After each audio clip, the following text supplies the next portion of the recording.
Mr. Speaker, I rise reluctantly in opposition to this resolution.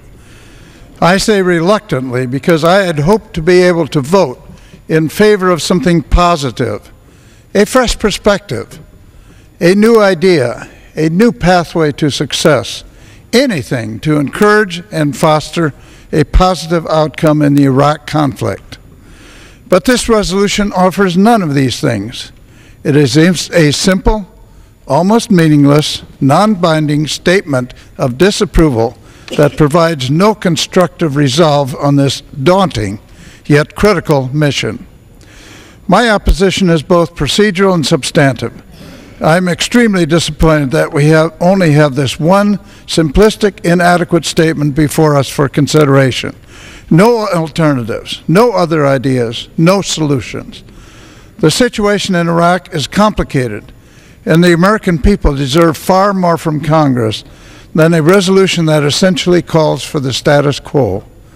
The resolution opposes the troop surge called for by the Commander-in-Chief, but fails to offer or even allow for consideration of any alternatives aimed at achieving success in Iraq.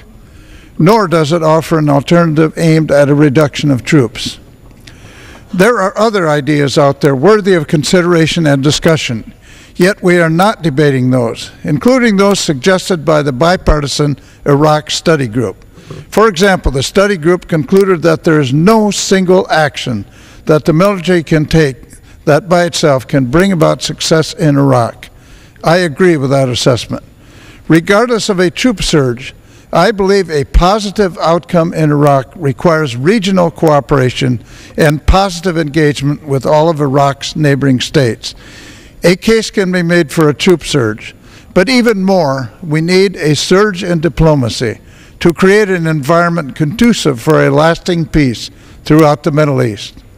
The history of the region is too diverse, too complex, and too tumultuous to expect progress without an integrated diplomatic effort and multinational support. Of course, this simple resolution before us offers no perspective on these matters.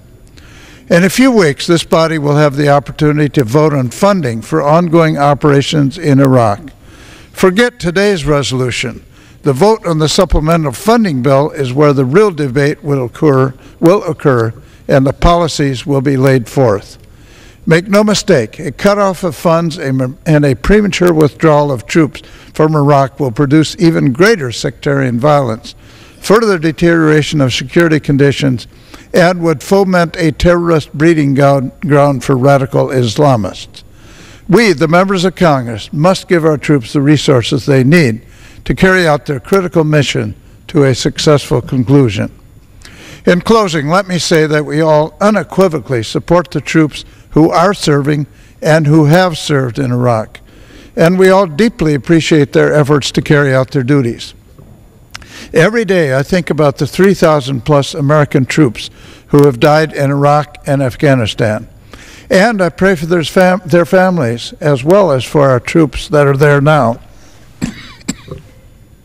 I think about the thousands more who have been injured and the tens of thousands of innocent Iraqi citizens who have been killed or injured as a result of this conflict.